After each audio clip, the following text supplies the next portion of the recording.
कहीं ना कहीं आरसीपी सिंह के कमतर आंकल जदयू और खास करके नीतीश कुमार खातिर बड़ी भारी पड़ सकेला। निश्चित रूप से नीतीश कुमार के यदि समाप्त करे के बाद और नीतीश कुमार से पिंड छोड़ावे के बाद तो ओकरा खातिर भारतीय जनता पार्टी कोई नया गेम खेल सके। लेकिन आरसीपी सिंह अलग बाड़े, पूरा खेलल खिलाइल बाड़े और लगातार नीतीश कुमार के अच्छा बुरा बहरी और भीतरी के सब राज उनका लगे जानता। जहिया उनकर खोपड़ी घूमल, जहिया उनकर मन मिजाज बदलल, तहिया नीतीश कुमार खातिर भी मुश्किल हुई और उस सब लोग खातिर मुश्किल हुई जो नीतीश कुमार के गणेश परिक्रमा कर रहा बाड़े।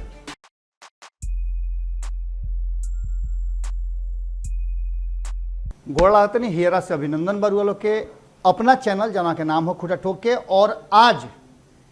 लंबा समय के बाद रुआ लोग से पटना में स्टूडियो से सामना करतनी। खबर लगातार बिहार से जुड़ल रुआ लोग के देत रही, लेकिन एक खबर से पहले जो रुआ हेडलाइन देख ले बानी ओकरा से पहले रुआ लोग के कुछ हम सुनावल चाहतनी जौन की बड़ा जरूरी बा और ओकरे में पूरा सार छुपल बड़ुए आज के खूटा ठोक के। तो लाइन बा कि नारायण के नाद सुनावे नारद के ना आवे देव, नारायण के नाद सुनावे नारद के ना आवे देव, रह नारद दूरिये तू कुली खेल बिगाड़ देबो, रह नारद दूरिये तू कुली खेल बिगाड़ देबो, लहलहात सपना के कुल तू, लहलहात सपना के कुल तू अचके में तुर देबो, लहलहात सपना के तू अचके में तुर देबो, घरे घरे चुगली कई के, घरे घरे चुगली कई के आफत के बाती पुर देबो, घरे घरे चुगली क के आफत के बाती पुर देबो, आस के ठठरी तू पल में, आस के ठठरी तू पल में बकुली लेखा मुर देबो, आस के ठठरी के तू पल में बकुली लेखा मुर देबो, लोक लाज के रसरी के तू, लोक लाज के रसरी तू फसरी लेखा बर देबो, लोक लाज के रसरी को तू फसरी लेखा बर देबो, भीतरी कूप अनहरिया बा, भीतरी कूप अनहरिया बा, अंजोरिया करबे ना करबो, भीतरी कूप अनहरिया बा, अंजोरिया करबे ना करबो, ए नारद हम करब भरोसा बाकी अंजोरिया कर दो। ये पूरा जो बात बा ओकरा के लेकर के बिहार के राजनीति के अगर कसौटी पर हुआ कसी तो साफ तरीका से रुआ बुझा जाई कि बिहार में राजनीतिक रूप से अब कहल जाला कि जौना राज्य में और नारद के जो रोल रहे ओकरा से केहू वंचित नहीं खे। अगर एह जगह के बात ओह जगह केहू पहुँचावेला तो ओकरा के नारद कहल जाला, ओकरा उपमा दिहल जाला। बिहार में भी कुछ ऐसने बात हो रहा बा और लगातार जौना तरीका से बिहार के राजनीति के लेकर के रोज एगो नया बदलाव होता, ये बदलाव में बहुत कुछ बता रहा बा कि बिहार राजनीतिक रूप से एक ऐसा मोड़ पर आके खड़ा बा जहां से रास्ता केनियो जा सकेला। एगो रास्ता जौन की अभी चल रहा बा नीतीश कुमार और भारतीय जनता पार्टी के साथ, ये रास्ता कहीं ना कहीं बता रहा बा कि जौन सरकार चल रहा बा उस सरकार में कहीं ना कहीं कुछ लेकिन किंतु परंतु बा और पूरी तरह से ये लोग अपना लय में नहीं खे। ये सारा बात के लेकर के रुआ देखले हो कब कि नीतीश कुमार और भारतीय जनता पार्टी के संबंध के बीच में जे आइल ओकर ओकर का गति और दुर्गति भइल। मुकेश सहनी अइले उनकर का गति भइल। रुआ देखबे कहीं कि नीतीश कुमार के साथे जब जीतन राम मांझी जुड़ले तो उनकर का परिणाम भइल, जौन उ लेके आई रहन ओकरा में कोनो इजाफा ना भइल, जबकि एक तरफ जहां नीतीश कुमार के बढ़ोतरी हो गई ओजे भारतीय जनता पार्टी बढ़ गई, लेकिन जीतन राम मांझी जहां बड़े ओजे रह गए। लेकिन सबसे बड़ बात जौन भइल उ ई कि नीतीश कुमार और तेजस्वी यादव में नजदीकी बढ़ल, लेकिन यह नजदीकी के वक्ती बतावल गई। लेकिन सबसे बड़ बात बा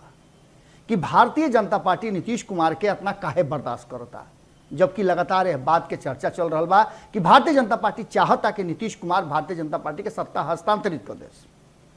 वो कड़ी में सबसे पहले कुर्बानी, एक पहले तो ढेर लोग हो गए है, लेकिन सबसे बड़ और लम्हर कुर्बानी आरसीपी सिंह के भई। आरसीपी सिंह के कहल जा रहा बा कि नीतीश कुमार और भारतीय जनता पार्टी के बीच में कहीं ना कहीं वो कड़ी के काम करत रहन। ई कई लोग के मंजूर ना रहे और तब से जब से आरसीपी सिंह केंद्रीय मंत्रिमंडल में शामिल भइले, रुआ लोग के खबर के माध्यम से पहले भी बतौले रही कि आरसीपी सिंह के जौन वर्तमान स्थिति बा और जौन विगत में उनका स्थिति रह गई बा ओकरा में बहुत अंतर नहीं खे। रुआ ये अगर सोचत हो कब या फिर जदयू के लोग ये सोचत हुई कि आरसीपी खत्म हो जाई हैं तो फिर रुआ लोग से कहता नहीं कि ई भरम बा और ये भरम निश्चित रूप से नीतीश कुमार के भी टूटी। नीतीश कुमार अब तक ले जेकरा के अपना से दूर कैले बाड़े, जेकरा के सजा दिले बड़न, पार्टी से बेदखल कैले बड़न, उ लोग अलग रहे, लेकिन आरसीपी सिंह अलग बाड़े, पूरा खेलल खिलाइल बाड़े और लगातार नीतीश कुमार के अच्छा बुरा बहरी और भीतरी के सब राज उनका लगे जानता लोग। अब यह बात से रुआ समझ ली कि नीतीश कुमार के चुप्पी और मजबूरी दोनों रुआ कह सकिले। एक तरफ नीतीश कुमार चरतरफा चक्रव्यूह में घिरल बाड़न, ओइजे नीतीश कुमार फैसला लेवे में माहिर मानल जालन। हो सकेला कि नीतीश कुमार ये सारा चीज के समझत होकस और वह प्लान के जान के एग्जीक्यूट कर चाहत होकस कि आखिर कहाँ तक जा रहल बा, लेकिन एकरा में कहीं ना कहीं आरसीपी सिंह के अगर कहीं मोती फेरल तो मामला साफ गड़बड़ा जाए। तेजस्वी यादव और नीतीश कुमार के बीच में लगातार ही कहल जात रहा कि दोस्ती बढ़ रहा बा, लेकिन अचानक से नीतीश कुमार जौना तरीका से भारतीय जनता पार्टी के तरफ शिफ्ट कैले और जौन एमएलसी के चुनाव भइल, एमएलसी के चुनाव में भारतीय जनता पार्टी जब उनका के 2 गो सीट दे दिलस तो नीतीश कुमार के गोल गोल बोली निकले लागल। एकरा पहले नीतीश कुमार और भारतीय जनता पार्टी के बीच में 36 के आंकड़ा रहे। अब यह आंकड़ा में जहां लगातार कार्रवाई आरसीपी सिंह के जो समर्थक बड़े उनका पहल बा, कई लोग मुखर होकर के बोलना भी शुरू कर चुके। लगातार वो देखले होकर कि 2 दिन पहले भी 5 गो लोग के पार्टी से बाहर के रास्ता देखावल गई हा कारण कि वो लोग के कहना बा कि हमरा के ये नहीं के बतावल गई कि हमार गलती का बा, लेकिन ये सब के बाद भीतरे भीतर कहीं ना कहीं अधन खौलता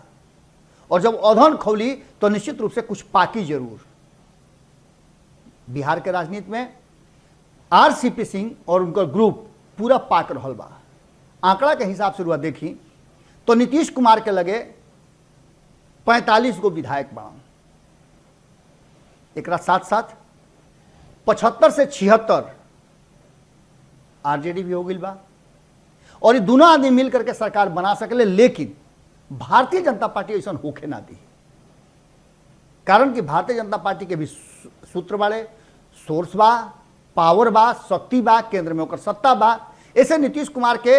अतना आसानी से बाहर ना जाए दी। लेकिन भारतीय जनता पार्टी चाही तो नीतीश कुमार के करे के पड़ी, कारण कि नीतीश कुमार के अगर सत्ता में रहे के बा तो बात माने के पड़ी भारतीय जनता पार्टी के। लेकिन अगर आरसीपी सिंह के भारतीय जनता पार्टी अपना खेमा में ले लस, जैसन कि लगातार ही कहल जा रहा बा कि भारतीय जनता पार्टी के साथ उनकर भीतरिया सेटिंग गेटिंग हो रहा बा, तो एकरा मतलब बा कि बिहार में बहुत जल्दी भूचाल आई। और ये भूचाल के चर्चा सबसे पहले रुआ लोग से आज से 6-7 दिन पहले हम कैले रही कि का आरसीपी सिंह के संपर्क में जदयू के विधायक बाड़न, जदयू के विधायक आरसीपी सिंह खातिर त्याग कर सकेले। अगर ऐसा स्थिति आवता तो भारतीय जनता पार्टी वो काम कर रही जो नीतीश कुमार के कहीं के ना छोड़ी और पूरी तरह से बढ़न भूचाल आई आरसीपी सिंह के अगर खीस बढ़ गई तो। अब एक के रुआ ऐसे समझ सकिले कि आरसीपी सिंह लगातार भारतीय जनता पार्टी के संपर्क में रहते हुए राष्ट्रीय जनता दल से नीतीश कुमार के दूर रख ले, लेकिन जैसे उनका से संबंध थोड़ा सा गड़बड़ाइल या गड़बड़ावल गईल तो नीतीश कुमार के संपर्क एने होखे लागल, यानी तेजस्वी यादव के साथ। हालांकि एक बहुत बड़ा मायने निकाले वाला निकालत रहे, कयास बहुत लागल, लेकिन इस सिर्फ नीतीश कुमार के एगो राजनीतिक चाल रहे जौना में भारतीय जनता पार्टी को संदेश दिहल चाहत रहन और संदेश देले भी, जौना का फायदा भी उनका मिलल। लेकिन अगर भारतीय जनता पार्टी नीतीश कुमार के विषय में जान जाई कि अब नीतीश कुमार धोखा कर सकेले, छल कर सकेले, तो रातों रात खेल बदल सकेला। कहीं ना कहीं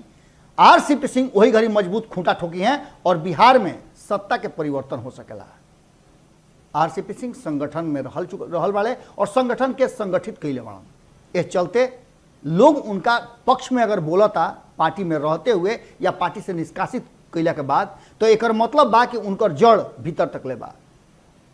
ई कौन कारण है कि नेता से कर कोई मिले जाता तो ओकरा के पार्टी से बाहर का रास्ता, ई निश्चित रूप से एकरा पर बहस जबरदस्त चल रहा पार्टी के भीतर और नीतीश कुमार भी एकरा पर मंथन कर रहा बाड़े। लेकिन सबसे बड़ बात बा कि अगर आंकड़ा के देख ली तो 111 के आंकड़ा पूरा होता महागठबंधन के, यानी कि 11 गो 12 गो सीट घटता। तो का आरसीपी सिंह में इतना भी क्षमता नहीं है कि 11-12 गो विधायक के ले आदेश, और तेजस्वी यादव अगर वो लेकर के आओ तरन तो उनका के सही स्थान मत देश। ऐसा स्थिति में निश्चित रूप से वो जानते बानी कि भारतीय जनता पार्टी जौन पहले से जड़ बा ओकरा के तूरे के कोशिश कर रहे। जैसे पंजाब में रुआ देख ले हो कि पंजाब में कांग्रेस के सत्ता रहे, भले ही आम आदमी पार्टी जीत जाओ लेकिन कांग्रेस मत जीतो, एक पूरा प्रबंध हो और ये बात रुआ सामने बढ़ गई। निश्चित रूप से नीतीश कुमार के यदि समाप्त करे के बाद और नीतीश कुमार से पिंड छोड़ावे के बाद तो ओकरा खातिर भारतीय जनता पार्टी कोई नया गेम खेल सकेले। और ऐसा स्थिति में कहीं ना कहीं भारतीय जनता पार्टी के दोनों हाथ में लड्डू हुई।